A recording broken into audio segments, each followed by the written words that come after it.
Welcome to another class of question process for beginners. I'm Toshizo, so I say welcome. So, previous slides we looked at mean, standard deviation, and various discrete statistics that we need to know, mode, median. But today we're going to a little bit step forward to look at Pearson correlation, moment correlation coefficient.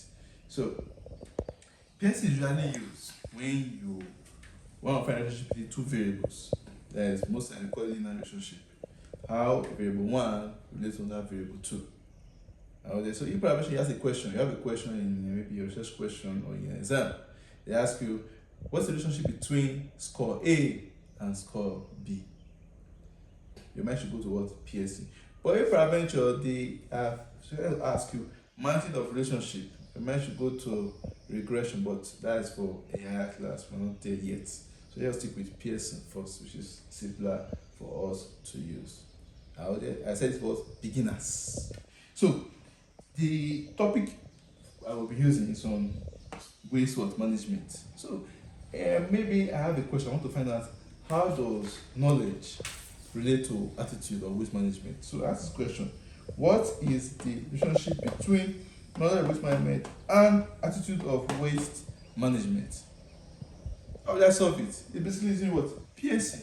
How is the formula for it? R is sigma s y minus n mean of s y all over n standard deviation of s standard deviation of y. So if you don't know standard deviation or mean, please go back to our previous videos, because else you won't follow very well in this class. Note that. So we can see the table here already. We just did this one to don't waste much of our time, because most of the things we've done before, you can go and watch it again and get the whole of it.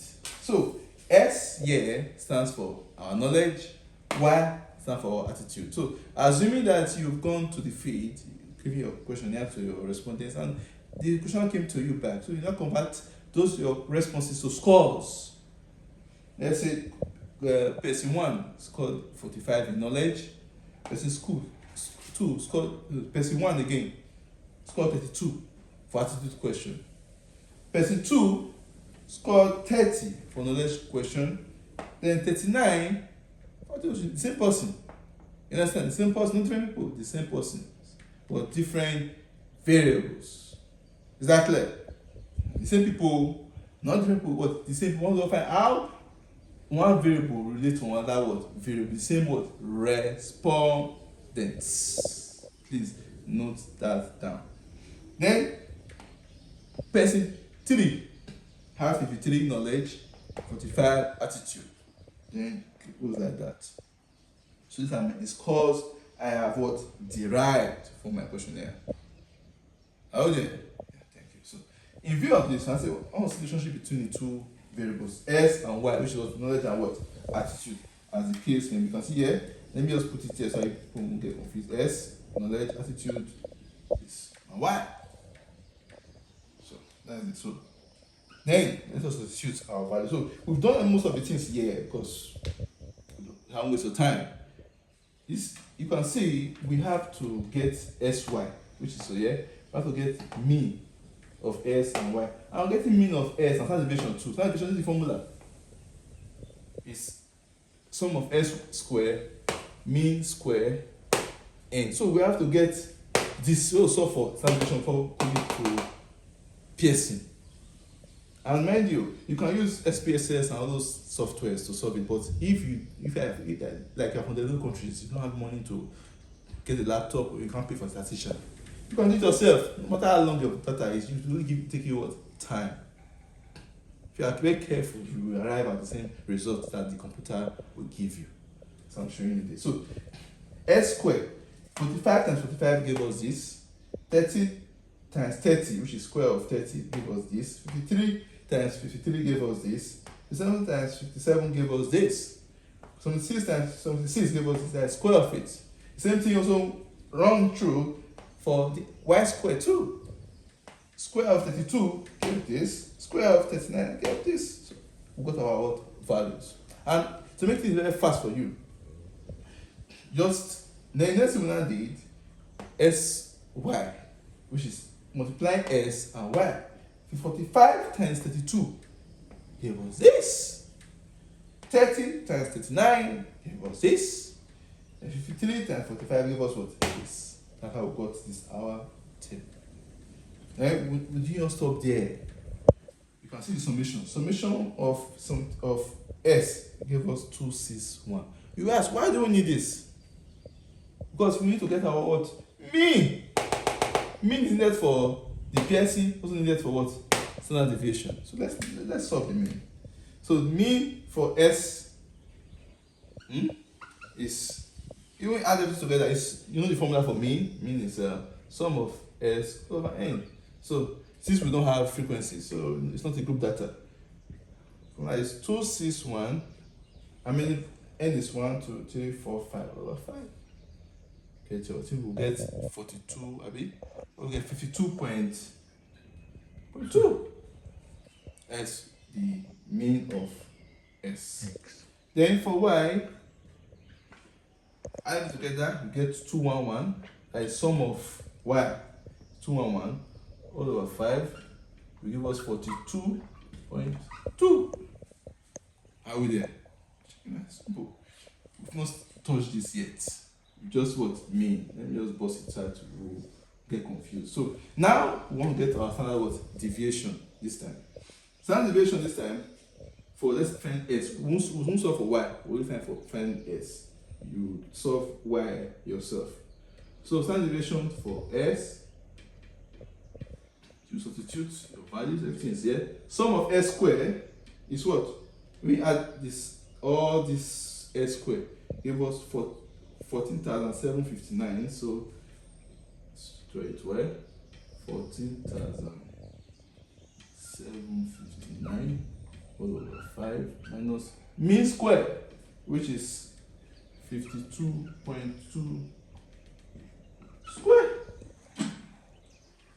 Then when you substitute everything, you know what to do. Body mass, square of this minus this value, whatever you get, or to make it easier for you, first squaring this, you divide this from this, then you substitute and find the square root. What we will get is 15.0. I'm just using one figure, 15.0. Some people get 15.06, we get 0.9, but this is what we got.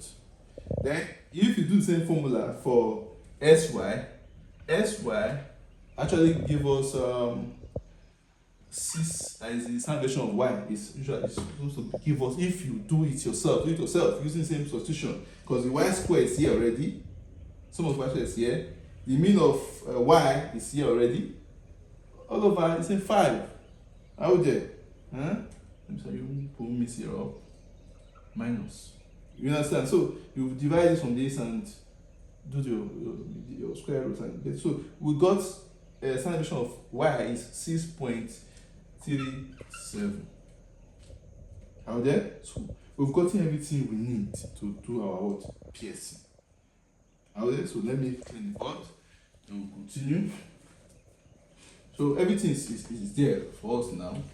So the next thing we should do is to substitute our values. So arrow, sum of sy is 11,379 minus n is 5 times mean of s, if I remember, is 52.2. Mean of y 42.2 all over n, is 5.